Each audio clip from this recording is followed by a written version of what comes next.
Hello, kittens. It's me once again. Part of me is still trapped here. I come with a gift, the gift of storytelling.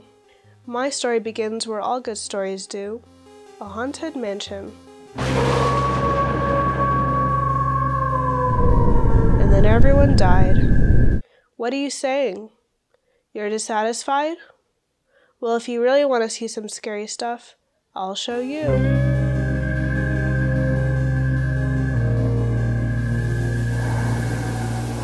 Welcome to Artsplained, the show where I explain art.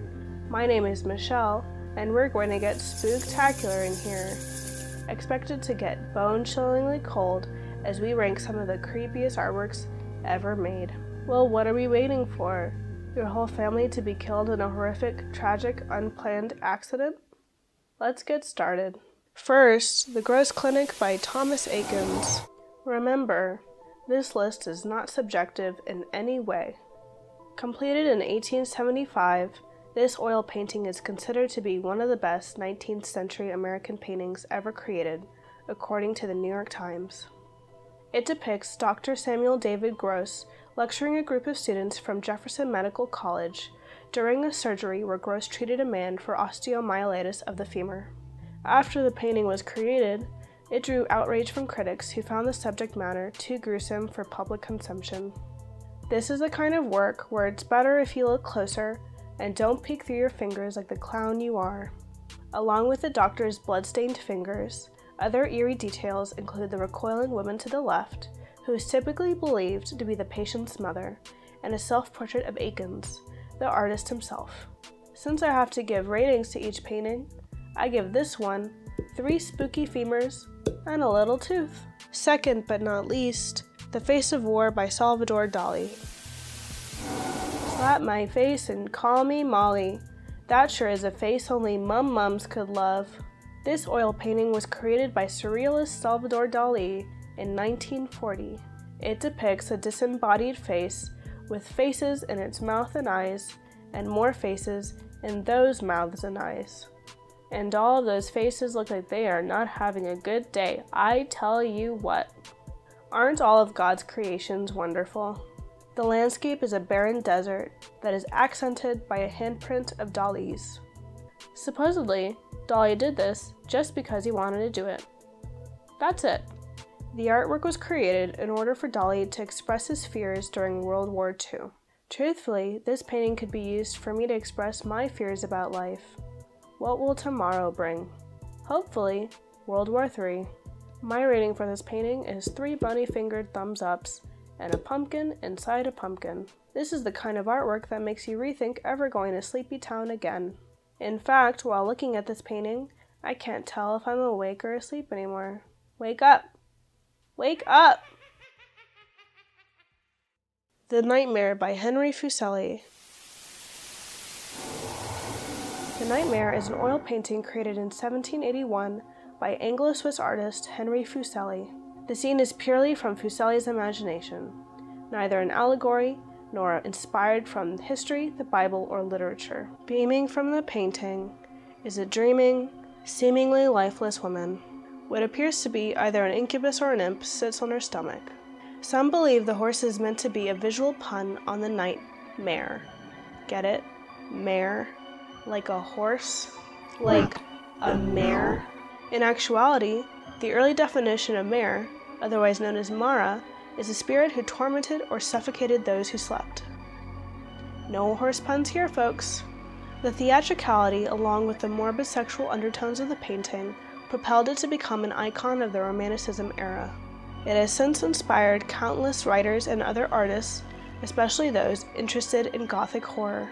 That's why I'm going to rate this painting 5 red sexy lips with vampire fangs and 2 stupefying you-know-whats made out of bones. Judith Beheading Holofernes by Caravaggio. Happy wife, happy life. But when in strife, take a knife, and hubby's life will be brief. Brief. Created circa 1598, this oil painting depicts the biblical character Judith taking a sword and decapitating her husband, the Syrian general Holofernes. But why would she do that? Why? As the eponymous heroine of the Book of Judith, she seduces Holofernes after he lays siege to her home, the town of Bethulia. With this beheading, Judith saves her home, while being not only radical, but sexy too. Wow! This story has been painted many a time by other artists, like Donatello and Sandro Botticelli, but this painting in particular is presented with so much melodrama, the clenched hands, the facial expressions, and the blood. Oh dear Lord, the blood. I rate this painting 1 sword, 2 buckets of blood, and 1 shining trophy because you go girl. I'm sorry it's not over yet. Saturn Devouring His Son by Francisco Goya. Originally, this painting wasn't meant to be displayed in public. Around 1821, Francisco Goya painted this haunting image as a mural on a wall inside his home outside Madrid. It was one of a set of 14 paintings made by him, together known as pinturas negras, or black paintings.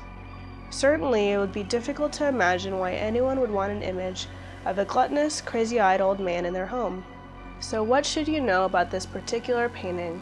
It is an image of the Titan Kronos, otherwise known as Saturn, who believed that he would one day be overthrown by one of his children. To prevent this, he gobbled up each one like a delicioso snacko. In this version, Saturn seems to be driven mad by the act of killing his own offspring. Or maybe he's simply wild with the idea of usurpation. Some have interpreted Goya's painting as representing the conflict between the old and the young, or perhaps representing the wrath of a grisly god, or maybe it is actually an allegory for how Spain may consume its residents through wars and revolution. Maybe Goya wanted to visually encapsulate his hankering for some tasty morsels. This especially grisly artwork gets 1 gram. Suicide Purple Jumping Man by Andy Warhol. This is the last one. Take it away, Michelle.